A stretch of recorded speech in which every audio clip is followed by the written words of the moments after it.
Hello everyone. Share ko lang itong napakagandang setup ni Sir Hiner Payabyab for my AW High Kappa HX series. Na itong setup na to is applicable din for Wii, High Kappas, Bibel, AW, yung mga Novrich, ganyan, John Wick. Yan. Basta yung mga high kappa na wala pang speed kit na available sa market. So yun. Main focus or highlight ng setup nito is yung yun nga yung short stroke niya. Yan. So pakita ko lang sa inyo. Yan. By the way guys, yung setup ko is fixed outer barrel and then Crazy Jet na inner barrel from Maple Leaf and then RM1 na guide rod from Cow Cow, then next speed na chamber. And then yung nozzle ko is pinalitan ko lang siya ng anti-freeze. Pero yung sa setup ni Sir Hiner Payabyab for short stroke, uh, pwede niyong gamitin yung stock nozzle nyo.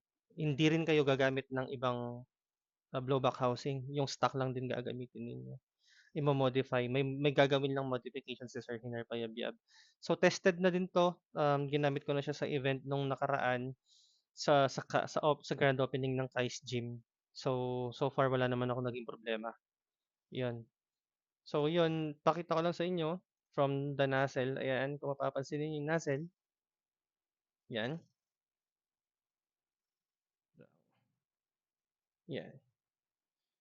Yung travel ng nozzle niya isang ganyan lang. 'Yan. Hanggang diyan na lang. Hindi mo na mabababa 'yan. Hanggang diyan na lang siya. 'Yan. Okay? Tapos kung mapapansin niyo din, 'yan, hindi ko muna lalagay yung thumb rest. 'Yan. Kung mapapansin niyo yung nabawas sa travel ng slide niya. 'Yan. Hanggang diyan na lang siya. Ang layo sa dun sa pinupuntahan ng ano ng slide stop. Ayan. Ito yung slide stop eh, yung gatla niya. 'Yan. Ang layo. 'Yan. Dapat aabot pa dito 'yan dun sa mga naka-stock.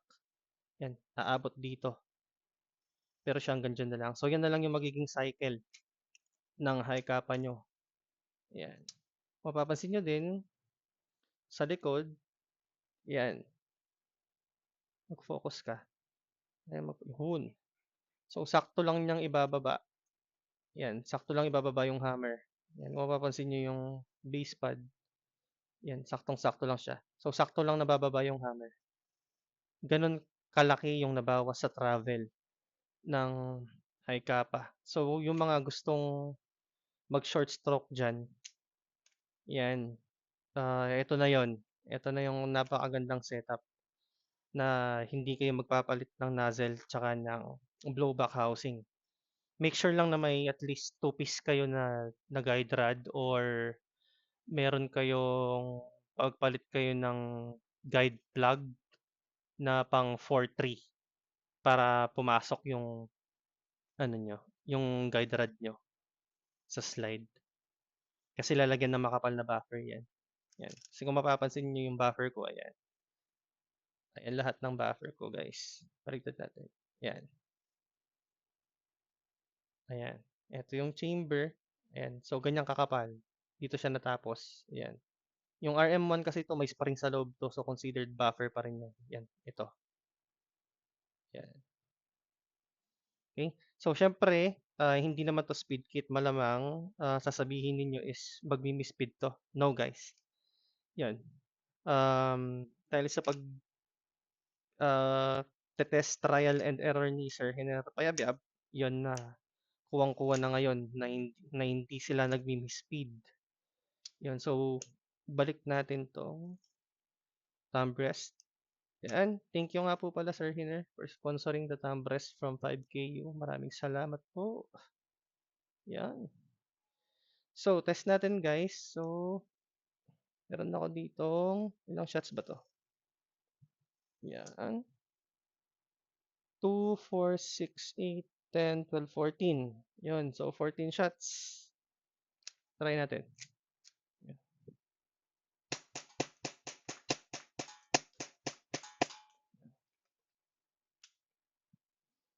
Yan guys. Yan. Walang miss-speed yan. Wala na rin laman yung bolt. Oh, yung chamber niya, wala na rin laman. Oh, walang naiwan. Yan. So yun guys, kung interesado kayo na ma-experience yung short stroke na napakaswabe, sobrang as in yung 100% ng recoil sa stock na high kappa na hindi pa namo-modify is parang nasa 30 to 40% na lang yung recoil niya. Ganun kalaki yung nabawas. So mas magiging accurate tsaka mas magiging mabilis yung pagputok mo ng baril mo. Ikaw mismo talaga tuturuan ka niyang maging mabilis kasi ready na siya agad. Pag baril mo, ready na siya agad eh. So ito walang balat oh. Yan.